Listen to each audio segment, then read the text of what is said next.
নমস্কার। গতকাল আমার সাবস্ক্রাইবারদের ধন্যবাদ জানাতে গিয়ে আমি প্রায় আধ ঘন্টা বকবক করেছিলাম। তারপর উঠে শুনি মাত্র 6 মিনিট আপনারা দেখতে পেয়েছেন বা শুনতে পেয়েছেন। নিজেকে খুব লজ্জিত লাগছিল, কেননা আপনাদের ধন্যবাদ দেওয়ার আসরে এইভাবে রসভঙ্গ হয়ে যাবে এটা তো প্রার্থিত ছিল না। সেই জন্যই আমি ভাবলাম যে আজকে আমি যে কথা গতকাল বলতে পারিনি তা নিয়েই বরঞ্চ দু চারটে কথা আপনাদের বলি। গতকাল আমি যেটা প্রধানত বলার চেষ্টা করছিলাম সেটা হচ্ছে, দেখুন, আমি আমার কর্মজীবনে প্রথমে প্রিন্ট মিডিয়া করেছি দীর্ঘদিন, তারপরে অডিও ভিজুয়াল করেছি, এখন আমি চলে এসেছি সম্পূর্ণ অপরিচিত এবং কিছুদিন আগে পর্যন্ত অজ্ঞাত ডিজিটাল দুনিয়ায়। এসে যেটা বুঝতে পারছি সেটা হচ্ছে, এবং এটা আমার অত্যন্ত সুচিন্তিত মত, যে ইংল্যান্ডের শিল্প বিপ্লবের পরে পৃথিবীতে যদি দ্বিতীয় কোনো বিশ্বজনীন বিপ্লব ঘটে গিয়ে থাকে তাহলে সেটা ডিজিটাল রেভলিউশন।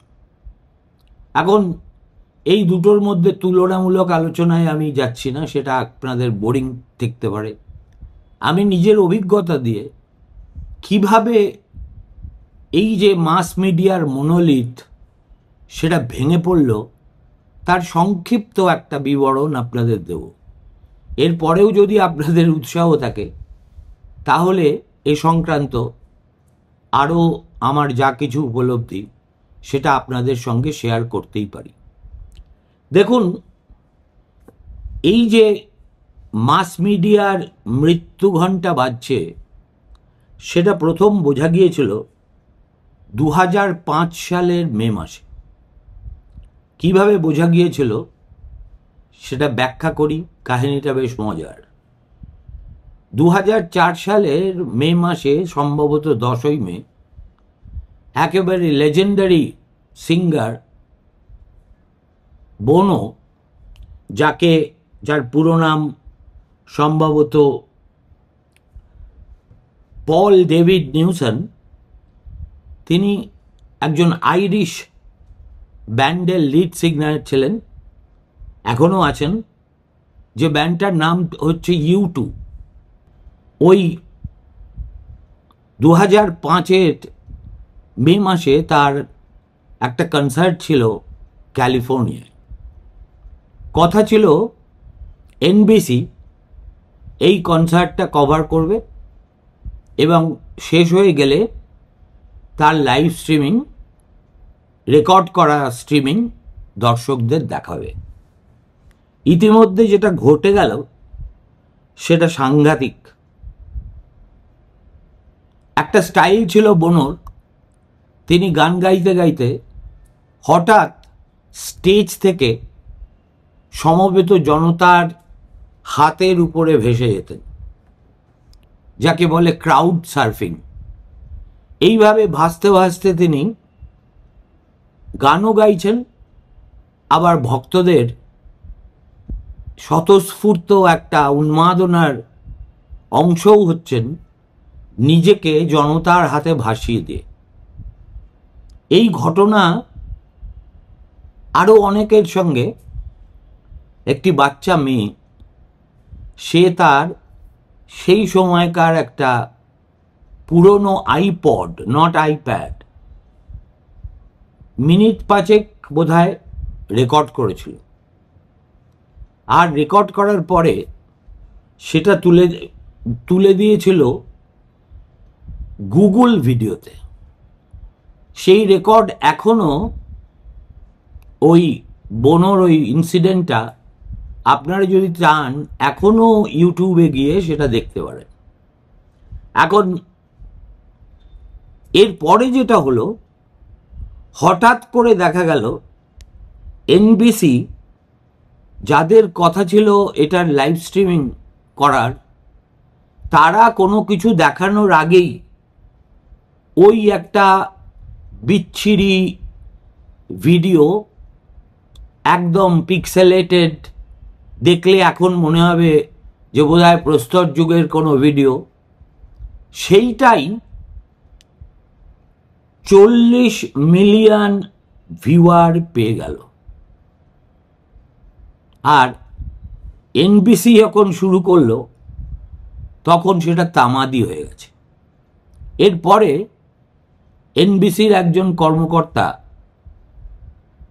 খুবই আক্ষেপ করে বলেছিলেন, এই কনসার্টটার জন্য আমরা 8 সপ্তাহ মানে 2 মাস ধরে অকাতরে পরিশ্রম করেছি এবং $3 মিলিয়ন খরচ করেছি। অথচ একটা বাচ্চা মেয়ে, সে একটা ফ্লিপ ফোন ব্যবহার করে আমাদের হারিয়ে দিল 40 মিলিয়ন আইবলস জিতে নিয়ে। সেই সময় স্টিভ জবস, আরেকজন বিস্ময়কর চরিত্র, তিনি বসেছিলেন ক্যালিফোর্নিয়ায় অ্যাপলের সাবেক সদর দফতর ইনফিনিট ল্যাবে। সেখানে বসে তিনি লক্ষ্য করছিলেন যে কিভাবে গুগল ভিডিওতে একটা প্রলয় কাণ্ড ঘটে যাচ্ছে। দেখতে দেখতে তিনি সহকর্মীদের বললেন, we are not killing television, we are just making it look fat. এই একটা single clip was the preview reel for an execution that had been centuries in the making. ওই একটি ক্লিপ জানিয়ে দিল এই মাস মিডিয়া নামক লেভিয়াথানের পতন আসন্ন। এখন 2004 সালে আমি তখনও আনন্দবাজার পত্রিকায় চাকরি করি। অগাস্ট মাসে আমি ছেড়ে দিয়ে স্টার নিউজে জয়েন করেছিলাম। তখন পর্যন্ত পশ্চিমবঙ্গে ডিজিটাল সেভাবে পৌঁছয়নি। পৃথিবীতে যা কিছু বিস্ময়কর প্রযুক্তিগত উদ্ভাবনা, তার সব কিছুই প্রথমে আমেরিকায় হয়, পছন্দ করি আর না করি, তারপর ইউরোপে যায়, অবশেষে তৃতীয় বিশ্বের দেশগুলিতে প্রবেশ করে। কিন্তু সেটা বড় কথা নয়। যেহেতু আমি একটা সামগ্রিক দৃষ্টিভঙ্গি থেকে এই মাস মিডিয়ার পতনের ইতিহাসটাকে ট্রেস করার চেষ্টা করেছি, তাই আমার মনে হয়েছে যে ওই একটা বাচ্চা আনাড়ি মেয়ের তোলা একটা ক্লিপ একটা মহাপতনের একেবারে স্পষ্ট ইঙ্গিতবাহী ছিল। এরপরে যদি আমরা দশকগুলোকে ছোট ছোট করে দেখি, 1920 থেকে 1995, দীর্ঘ 75 বছর ইউরোপ আমেরিকায় বলা হয় যে এটা ছিল বন্দি দর্শকের শতাব্দী। অর্থাৎ আর বিংশ শতকের অধিকাংশ সময় গণমাধ্যম কোনো ব্যবসা ছিল না, ছিল একটা ধর্মের মতো। আমেরিকার 3টে টিভি নেটওয়ার্ক, কয়েকটা জাতীয় পত্রিকা, বিবিসি, রাই, TF1, ARD, প্রতিটি দেশের নিজস্ব পুরোহিত ছিল, যারা ঠিক করত রাত 8টায় তাদের দেশবাসী কি দেখবে। ওয়াল্টার ক্রঙ্কাইট তার সম্প্রচার শেষ করতেন এই বলে যে এবং এটাই হলো বাস্তবতা, and it is the reality. আর যখন তিনি একথা বলতেন পৃথিবী জুড়ে সবাই তাকে বিশ্বাস করত। 68 সালে ভিয়েতনাম যুদ্ধের বিরুদ্ধে দাঁড়ানোর পর লিন্ডন জনসন বলেছিলেন, যদি ক্রঙ্কাইটকেও হারিয়ে ফেলি তার অর্থ দাঁড়াবে মধ্য আমেরিকাকেও হারালাম। একজন মানুষ, একটা নেটওয়ার্ক, একটা সন্ধ্যা রাষ্ট্রপতিকে নাড়িয়ে দিতে পারত। আর তখন অর্থনীতিও ছিল নির্মমভাবে সরল, ক্ষমতা তৈরি করত অভাব, বেতার তরঙ্গ সীমিত, প্রিন্টিং প্রেস খুব দামি, বিতরণের ট্র্যাক ব্যয়বহুল। যে কয়টা পাইপ লিভিং রুমে ঢুকত তার একটা ধরলে বিজ্ঞাপনদাতাদের কাছ থেকে রাজার মুক্তিপণ আদায় করার যেত। কেন বলছি কথা? 1970 সালে আমেরিকায় যে সুপার বোল হয়েছিল তার টেলিভিশন কভারেজে প্রতি 30 সেকেন্ডের দাম ছিল $78,000। সেটা 1990 সালে বেড়ে হয়েছিল $7 লক্ষ। তখন দর্শকের হাতে রিমোট ছিল না যে বিজ্ঞাপন সে স্কিপ করে যাবে, বিকল্প চ্যানেলও ছিল না। সিবিএস এর চেয়ারম্যান উইলিয়াম এস প্যালি তখন বলেছিলেন, আমরা কে জানেন? আমরা হলাম বিজ্ঞাপনদাতাদের কাছে বিক্রির জন্য গোয়ালের গরু। এই একই মন্ত্র ভারতবর্ষে এখনো পর্যন্ত বড় সংবাদপত্রগুলো প্রায় সবাই ফলো করে, বিশেষ করে ধরুন টাইমস অফ ইন্ডিয়া।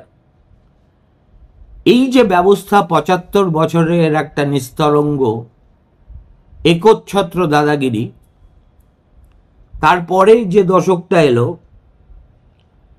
সেইটাতেই প্রথম চির ধরতে দেখা গেল। তারপর কি হলো? লিভিং রুমে পাইপের সংখ্যা বাড়তেই থাকলো। 1996-এ এমপিও কম্প্রেশন ব্যবহারযোগ্য হলো। কলেজের ছাত্ররা টিও লাইনে গোটা গোটা সঙ্গীত লাইব্রেরি নিজেরাই বদলে ফেলতে শুরু করলো। 1998-এ ইন্টেলের এক প্রকৌশলী শন ফ্যানিং ন্যাপস্টার ছাড়লেন। রেকর্ড কোম্পানি মামলা করল, কিন্তু বার্তাটা গেল পরিষ্কার। এখন শ্রোতা ঠিক করবে সে কখন কি শুনবে।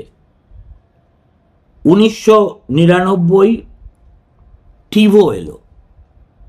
প্রথমবার দর্শক একটা রাগী বোতাম টিপে বিজ্ঞাপনকে স্ক্রিন থেকে মুছে দিতে সক্ষম হলো। 2004-এ এলো ফেসবুক। হঠাৎ মনোযোগ নিজেই হয়ে গেল পণ্য। 2005-এ এলো ইউটিউব।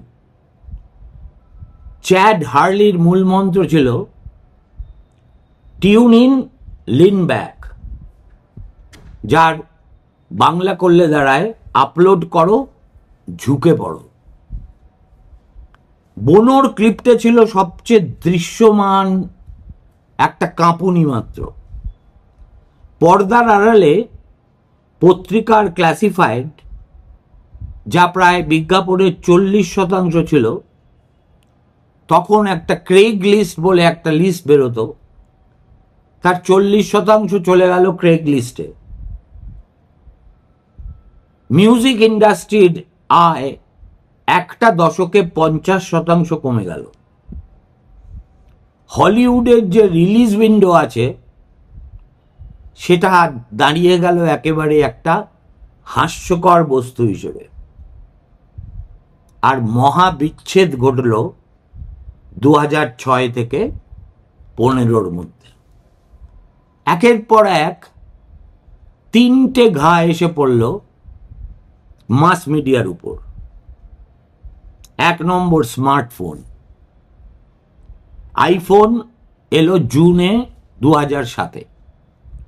গোটা মিডিয়া জগৎ চলে গেল লোকের পকেটে।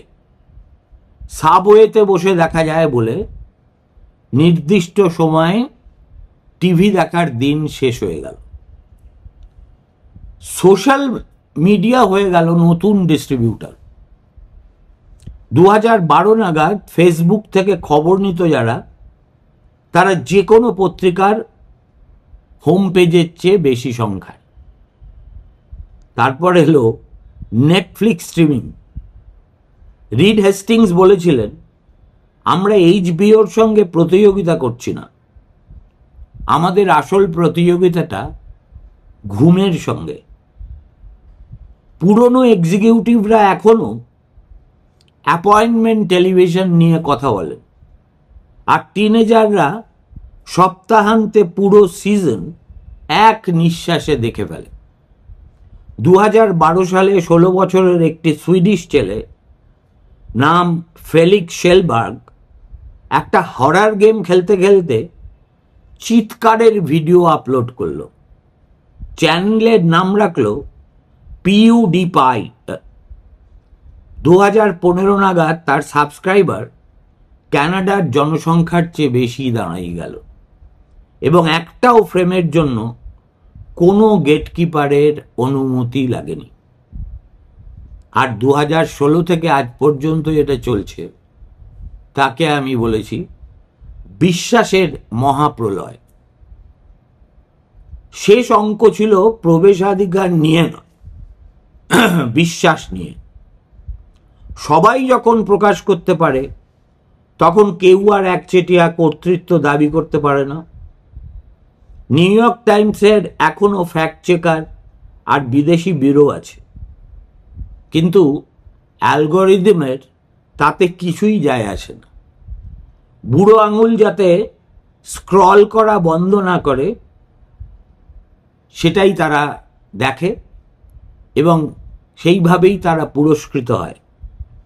ষড়যন্ত্রের ভিডিও, ক্ষোভের ক্লিক, ডিপফেক পর্নোগ্রাফি তদন্তমূলক সাংবাদিকতার চেয়ে অনেক অনেক বেশি টাকা আয় করতে শুরু করে দিল। এখন ব্রায়ান উইলিয়ামস যুদ্ধের গল্পে অলংকার যোগ করেছিলেন বলে চেয়ার হারালেন, আর অ্যালেক্স জোন্স স্কুল শুটিংকে মঞ্চায়িত করতে গিয়ে খাদ্য সাপ্লিমেন্টের সাম্রাজ্য গড়লেন, আর প্রতিদিন এনবিসি নাইটলি নিউজের চেয়ে বেশি মানুষের কাছে পৌঁছতে লাগলেন। মিডিয়া পণ্ডিত জে রোজেন 2017 সালেই বলেছিলেন, মহাকাহিনী মরে গেছে, আরো হাজার ক্ষুদ্র কাহিনী তার লাশ কুড়ে কুড়ে খেয়ে ফেলল। বিজ্ঞাপন চোখের পিছনে ছুটল। 2013 থেকে 2023 পর্যন্ত নতুন সব ডিজিটাল বিজ্ঞাপনের ডলারের 90% গুগল আর ফেসবুক গিলে খেল। স্থানীয় পত্রিকা, যারা ছিল নাগরিক তথ্যের ব্লাড স্ট্রিম, আমেরিকায় প্রতি সপ্তাহে 2টো করে বন্ধ হতে লাগলো। 2024 নাগাদ 70% আমেরিকান এমন এলাকায় বাস করে যেখানে কোনো বিশ্বাসযোগ্য স্থানীয় সংবাদদাতাই নেই। এখন 2018 সাল নাগাদ আমি দিল্লির একজন সম্পাদক মশাইকে রীতিমতো কাঁদতে দেখেছি। কেন জানেন? তার কাগজ আরো 40% নিউজম্যান ছাঁটাই করেছে বলে। পাশের সিটে এক ভদ্রলোক কিছু একটা খাচ্ছিলেন আর দেখছিলেন যে 80,000 অচেনা লোক দেখছে, আর সে 6 অঙ্কে আয় করছে। সিএনএনের একজন প্রাক্তন প্রযোজক বলেন, 2020 নির্বাচনে তাদের কন্ট্রোল রুম নিলসেন রেটিংয়ের চেয়ে টিকটক ট্রেন্ড বেশি লোকে দেখত। ওয়াইওর 17 বছরের একটা মেয়ে যদি 30 সেকেন্ডের ক্লিপে ভুয়ো ভোটের অভিযোগ করে, আমাদের তা তাড়া করতেই হতো। যদিও জানি ব্যাপারটা ননসেন্স, কিন্তু আমি ননসেন্স ভাবলে কি করে হবে? ততক্ষণে তো 10 মিলিয়ন ভিউ হয়ে গেছে। রুপার্ট মার্ডক, যিনি একসময় ইংরেজি ভাষার প্রেসের 1/3 নিয়ন্ত্রণ করতেন, 2019 সালে তার সাম্রাজ্যের বেশিরভাগ তিনি ডিজনিকে বিক্রি করে দেন। কেন জিজ্ঞেস করায় অস্বাভাবিক রকমের সংক্ষিপ্ত উত্তর দিয়েছিলেন তিনি। বলেছিলেন, খেলা ফোনে চলে গেছে, আমরা ফোন বুঝতে পারিনি। তার ফলে যদি আমাকে পোস্টমর্টেম করতে বলেন, তাহলে গণমাধ্যমকে মারল কে? গণমাধ্যম কিন্তু বার্ধক্যজনিত রোগে মারা যায়নি, তাকে হত্যা করেছে তার প্রাচুর্য। যেখানে একসময় 3টে চ্যানেল ছিল, সেখানে এখন 30 লাখ। যেখানে কয়েকজন সম্পাদক ঠিক করতেন খবর কি, সেখানে এখন 90,000 লাখ কিউরেটার স্মার্টফোন বয়ে বেড়াচ্ছে। মনোযোগ এতটাই টুকরো টুকরো হয়ে গেছে যে পুরনো গির্জাগুলো আর ধরে রাখতেই পারছে না। দেখুন, একজন প্রখ্যাত মিডিয়ার সমালোচক আছেন, তার নাম নীল পোস্টম্যান। তিনি কিন্তু দেওয়ালের লিখন পড়তে পেরে 1985 সালেই সতর্ক করেছিলেন, আমরা নিজেদের বিনোদন দিয়েই মেরে ফেলেছি। তিনি বেঁচে থাকলে দেখতেন পুশ নোটিফিকেশন দিয়ে সেই ভবিষ্যৎবাণী পূর্ণ হয়ে গেছে।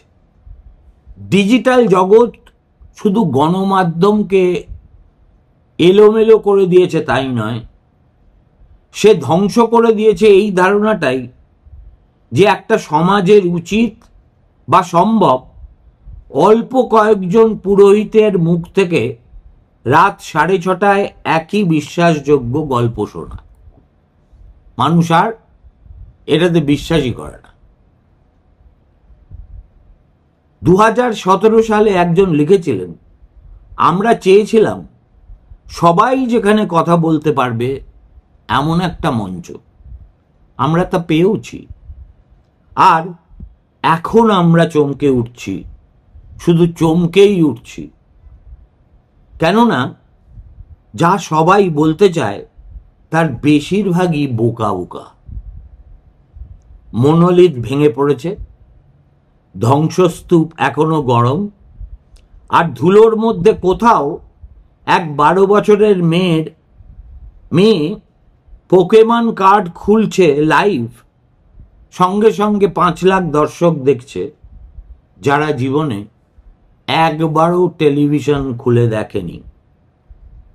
এটা মিডিয়ার ভবিষ্যৎ নয়, কিন্তু এটাই বর্তমান। গণমনোযোগের সাম্রাজ্য মরে গেছে, তার বদলে জয়ধ্বনি দিচ্ছে অসীম কুলুঙ্গির সাম্রাজ্য। আর এই সময় আমার মতো একজন টেকনোলজি চ্যালেঞ্জ বৃদ্ধ যোগ দিয়েছি শিং ভেঙে বাছুরের তালে। আমি এখানেই শেষ করছি। তবে এই ডিজিটাল বিপ্লব নিয়ে যেহেতু আমার প্রচণ্ড কৌতূহল, যদি এর অন্য কোনো অ্যাসপেক্ট নিয়ে আপনারা জানতে চান, কমেন্ট বক্সে জানাবেন। আমি হয়তো একটা সিরিজই করে দেব। ভালো থাকবেন, নমস্কার।